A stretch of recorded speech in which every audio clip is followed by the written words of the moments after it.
people believe they're more honest than they actually are. An honest person, yes, I am, definitely. Yes, under most circumstances. Yes. Yes. Yeah, I think so. I'm prone to exaggeration. No. Yeah. Yes. Sure. Yeah. Yes. Yes. Yeah. I would like to think so. Most of us consider themselves as honest people, and yet we lie. Tally Sherrod and her team from University College London looked into the dark side of our society to uncover how our brain leads us down the slippery slope of dishonesty. I spoke to her about her recent findings. So we found that people start with small lies, and those small lies become bigger and bigger and bigger. And as the lies become bigger, the emotional response in the brain becomes smaller. But isn't that something we already knew? I mean, we even call it the slippery slope of dishonesty. I mean, it's somehow intuitive to me that we start with small lies and then they become bigger. Absolutely. Anecdotally, it seems like it's true, right? When you ask people who deceive, whether it's financial fraud or infidelity or scientific fraud, when you ask them to recall, they usually recall how it started quite small lies, and suddenly it grew and grew and grew, and they found themselves committing quite severe acts. So yeah, anecdotally it seems to be true, but this is the first empirical evidence for it. So we somehow get desensitized to lying. Can you explain your experimental setup? What did you get people to do? We had a subject come into our lab and meet another person, and we told the subject that he will see a photo of a glass jar filled with pennies, and what they need to do is to estimate how much money is in the jar. And they will tell their partner how much money is in the jar. And both people will get paid according to how accurate the partner is. But then we changed the incentive structures to make it actually beneficial for the subject to lie. We said, you know what? If you make the partner overestimate the amount of money in the jar, you will get more, but he will get less. And people lied when it was beneficial for them to lie? So people lied when it was beneficial for them to lie, and they lied the most when it was beneficial to lie for your own benefit and someone else. They lied a bit less, quite a bit less, when it was only beneficial for themselves but hurt another person. And they didn't lie at all when it helped someone else but would hurt themselves. And then, once you've done the behavioral study with the participants, you put them into a brain scanner? Some of the participants conducted the experiment while they were in the brain scanner. And so that enabled us to see what's going on in the brain when people lie. So which region of the brain is active when people lie? Well, what we looked at was not necessarily what is active, but what is changing. We looked at regions that mostly include the amygdala.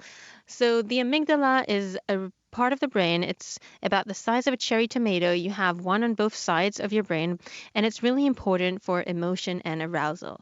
And we saw that when people lie more and more and more, the amygdala sensitivity to dishonesty goes down. And we could actually predict how much people are going to lie more on the next trial by looking at how much the amygdala response dipped for what we call 1 unit of lying. So for 1 pound of lying, how much did the amygdala adapt? How much did the response go down? And the more it went down, the more it dropped, the more likely the participant was to tell bigger lies next time they got a chance. It looks like our brain adapts to lying in a similar way as we adapt to other things, like smell, for instance.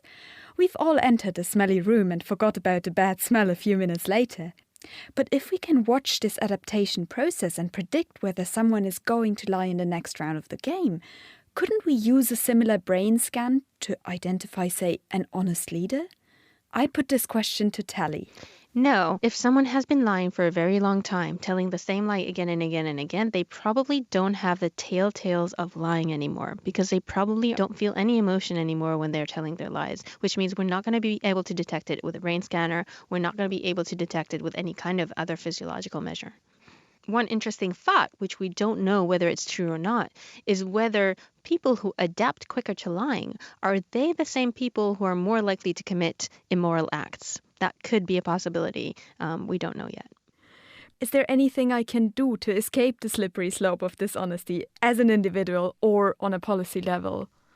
Well, I think on a policy level, this suggests that if what we see in the lab actually carries over to the real world, to society, well, that suggests that we might want to nudge people away from small lies, because small lies and small dishonest acts can actually snowball to large ones.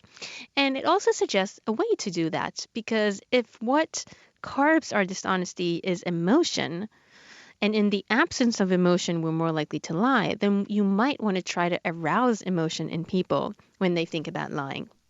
Tally told me about a study where a group of students were more likely to cheat in an exam when their emotions were suppressed with pharmaceuticals. So if you want people to be less likely to lie, make them feel bad about it. To do precisely that, I went back to the group of students I met at the beginning to ask them a slightly different question. Maybe they aren't so honest after all. Yes, I have lied before. Yes, just a few hours ago. Probably to my parents. No, sometimes. I can't tell you. Yeah. Yes, I have. Because we all lie, right? Yes, just now. Yeah, sure, I lie, but I'm not sure when the last, probably at the weekend. My parents are here. Yeah. Gosh, this is too difficult. Probably even today. Just a light exaggeration. Yeah, if it's helpful. Probably if it would upset someone. Yes, maybe a month ago. Yes, probably today. Does this count? Definitely. If I was running late for something, I might make up an excuse. Saying thank you when you're not actually thankful. Just now. What these people say definitely resonates with me. Small lies, mostly white lies, are part of our everyday life. I wanted to know from Telly if we are all in danger of falling down the slippery slope of dishonesty. No. So white lies are usually lies that you tell for the benefit of someone else or not to offend, right? Those kind of lies do not seem to escalate. You just do them and they stay at the same constant rate.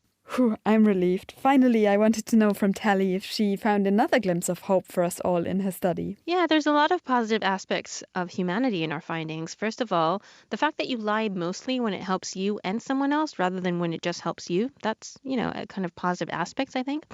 The other thing is people could lie much more than they did, but they didn't. That was Tally Sherritt speaking with me about her work published in Nature Neuroscience this week.